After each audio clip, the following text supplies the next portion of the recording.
আমি এর পূর্বে যে আমাদের ইন্ডাস্ট্রিয়াল ট্রেনিং যখন হয় সঞ্চালকদের, তখন আমি এই প্রস্তাবটা অবশ্যই রেখেছিলাম। যেমন আপনারা টায়ার আর টায়ার ভাগ করেছেন এবং টায়ারের মধ্যেও আপনারা ভাগ করেছেন যে কি কি ক্ষেত্রে আমরা কাজ করতে পারবো, কত পার্সেন্ট করলে টায়ারের কি কি ওয়াটারে কাজ করতে পারবো, কতটা আপনারা হচ্ছে আমরা ওই স্যানিটেশনে কাজ করতে পারবো, বা আনটায়ারের ক্ষেত্রে আমরা কতটা রোড, কতটা আমরা অ্যাডমিনিস্ট্রেটিভ বা কতটা আমরা আদার্স কাজ করতে পারবো, আদার দ্যান রোড।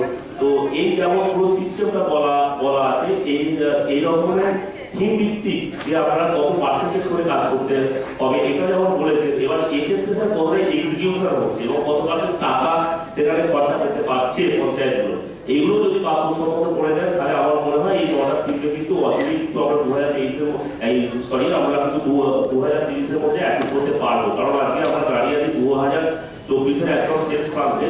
আমাদের এই আগামী 5 বছরের মধ্যে আমার তো মনে হয় এটা করা সম্ভব।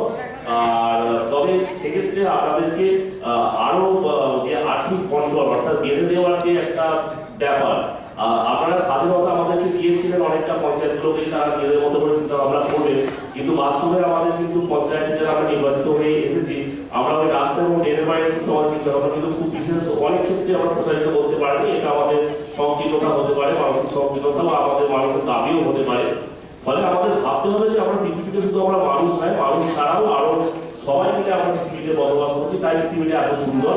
তো পৃথিবীটাকে এত সুন্দর রাখতে গেলে, পৃথিবীটাকে এত ভালো যদি আমরা রাখতে চাই, পৃথিবীর মধ্যে সমস্ত এই জীবজ অজীবজ সমস্ত সম্পদের একটা সুষ্ঠু সমন্বয় এবং একটা কম্প্রিহেন্সিভ একটা ডেভেলপমেন্টের ব্যাপারে আমাদের চিন্তা ভাবনা করতে হবে। যেটা আমি পূর্বে বলছিলাম যে আমাদের একদম ওই বায়োডাইভার্সিটি থেকে শুরু করে, আমাদের রেন ওয়াটার হারভেস্টিং থেকে শুরু করে, আমাদের এই ধরনের বা ইকোলজি সংক্রান্ত বিভিন্ন কাজ, যেটা আমি কিছুদিন পূর্বে আমাদের সাথে স্যার ছিলেন, আমি দিতে গিয়েছিলাম।